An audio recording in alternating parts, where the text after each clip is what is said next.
Ahora se habla de problemas internos, pero no se habla de cómo se debe curar.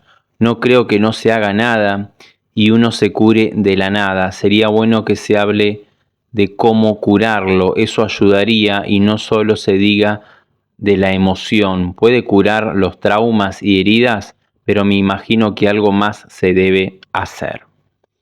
Bueno, a veces lo más difícil de imaginar o de entender o de poder comprender es que la enfermedad es una respuesta biológica frente a una situación donde una necesidad biológica de supervivencia se ve amenazada o se ve en peligro.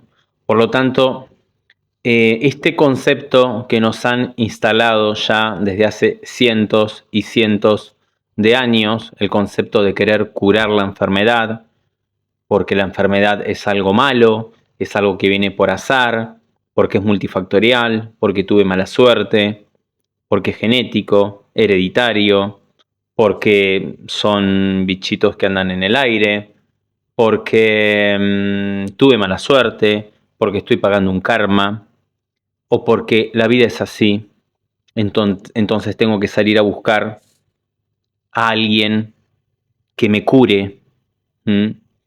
Pero el doctor Hammer, un médico alemán, médico internista, descubre que desafortunadamente a causa de la muerte de su hijo Dirk, de forma inesperada, él desarrolla un cáncer en el testículo, tiene el sentido biológico de producir más testosterona, y su mujer, una médica oncóloga, desarrolla un cáncer de ovario y un cáncer de mama.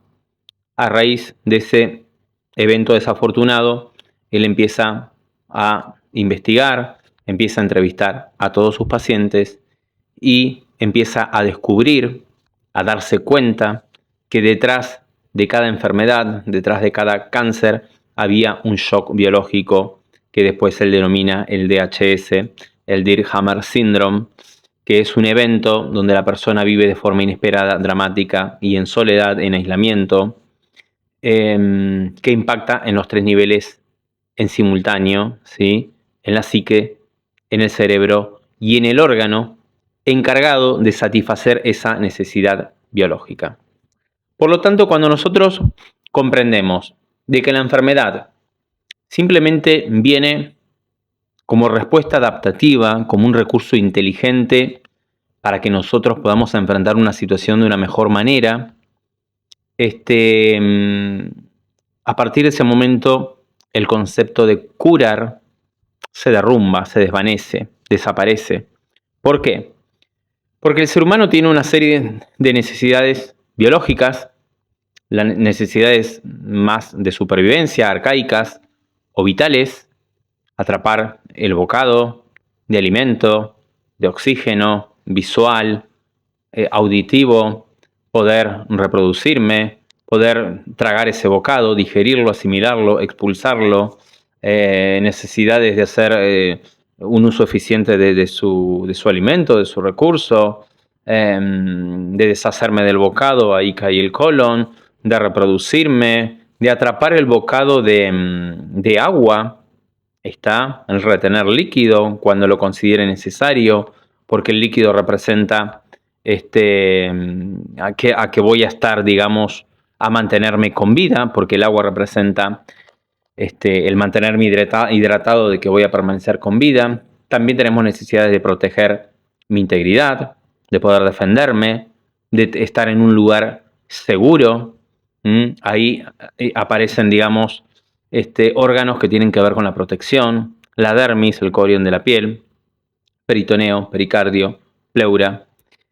Y también tenemos necesidades de poder movernos, desplazarnos, tener un rol, un desempeño determinado, una función, poder competir, poder compararnos, poder movernos, tener un rendimiento en cada una de las actividades que hacemos en todo sentido, en todos los aspectos, ¿sí?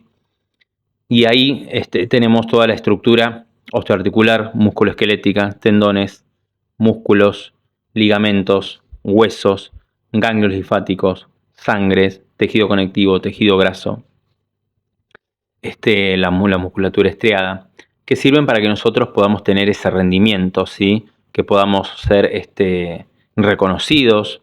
También tenemos la necesidad de tener un rol dentro del grupo, de tener una identidad, ¿sí? De pertenecer también a un grupo, a un sistema. Y también tenemos necesidades que tienen que ver con el territorio. Cuando hablamos de territorio, el territorio para el ser humano o para un animal es lo más importante prácticamente, porque en ese territorio se puede formar un nido y se puede generar la vida. Por lo tanto, vamos a tener diferentes necesidades a nivel de territorio, de tener un territorio, de poder defenderlo, ¿sí? Necesidades que tienen que ver con el miedo frontal, con el miedo en la nuca. Ahí se van a activar conductos faringeos, conductos tiroideos, la retina, el cuerpo vítreo. Conflictos que podemos vivir de impotencia, de miedo, de susto, de amenaza en el territorio. Ahí se van a adaptar los bronquios, la laringe. Tenemos la necesidad de defender ese territorio, de protegerlo. Tenemos la necesidad de reproducirnos, y si no me puedo reproducir, voy a vivir un conflicto de frustración sexual. La necesidad de poder identificar, olfatear a dónde está el peligro, la amenaza, la sospecha de amenaza, y ahí se van a ulcerar los conductos, las mucosas nasales y los senos paranasales. ¿Sí? También tenemos la necesidad de tener un contacto, de estar en contacto o de rechazar un contacto.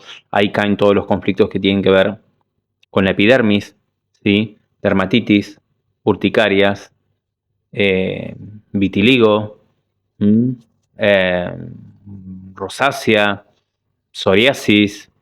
Una separación muy fuerte o muy brutal puede generar una neuropatía, neuralgias, un Alzheimer, y tenemos la necesidad también de luchar por ese territorio, o por luchar por una determinada situación, ¿sí? Por una determinada persona o por algo, y también tenemos la necesidad de poner límites, de marcar territorio, y de poder delimitarlo, ¿sí? Ahora bien, cuando una de esas necesidades, ¿sí? Hay algunas más, pero por ahí se me pasan, no se puede satisfacer, ahí mi psique y mi cerebro y mi órgano, que los tres trabajan en conjunto, es una tríada inseparable, van a ponerse al servicio de resolver esa situación que yo no puedo satisfacer, esa necesidad que no puedo satisfacer. Si no puedo satisfacer una necesidad, estamos hablando de un conflicto biológico. No estamos hablando de conflictos emocionales, porque las emociones primarias son muy poquitas, y la emoción es un síntoma, la emoción es energía en movimiento. La emoción es una respuesta que se activa frente a una situación, frente a un evento, frente a un suceso que yo viví, pero no es un conflicto emocional, y la emoción tampoco se puede sanar, porque hasta el último día de nuestras vidas vamos a estar experimentando emociones, porque son una respuesta a una situación previa que viví. Las emociones son muy pocas. Tenemos alegría, tristeza, miedo, ira, enojo, asco, sorpresa. Esas son las emociones primarias. Por lo tanto, uno no puede decir que las emociones no se enferman, porque son muy poquitas comparadas con los 120 aproximadamente programas biológicos que existen, ¿sí? Por lo tanto, cuando yo entiendo que mi biología me está adaptando a una circunstancia, a una situación determinada, y cuando yo supero esa situación, salgo de esa fase adaptativa, de esa fase de estrés, de esa fase de supervivencia, de esa fase fría, de esa fase simpaticotónica, donde mi cuerpo está al servicio de la supervivencia, y logro salir de esa situación, el cuerpo me mete en una reparación, y esa reparación es estrictamente biológica y está al servicio de la reparación de ese tejido que se tuvo que estresar previamente. Los tejidos se pueden ulcerar, puede haber proliferación celular, o puede existir la parálisis de una función. Por lo tanto, cuando yo entiendo que estoy en una fase de reparación, van a haber síntomas, va a haber edema, inflamación, reconstitución de tejido, cicatrización. Por lo tanto, tengo que acompañar ese proceso, pero esa es la propia curación del cuerpo.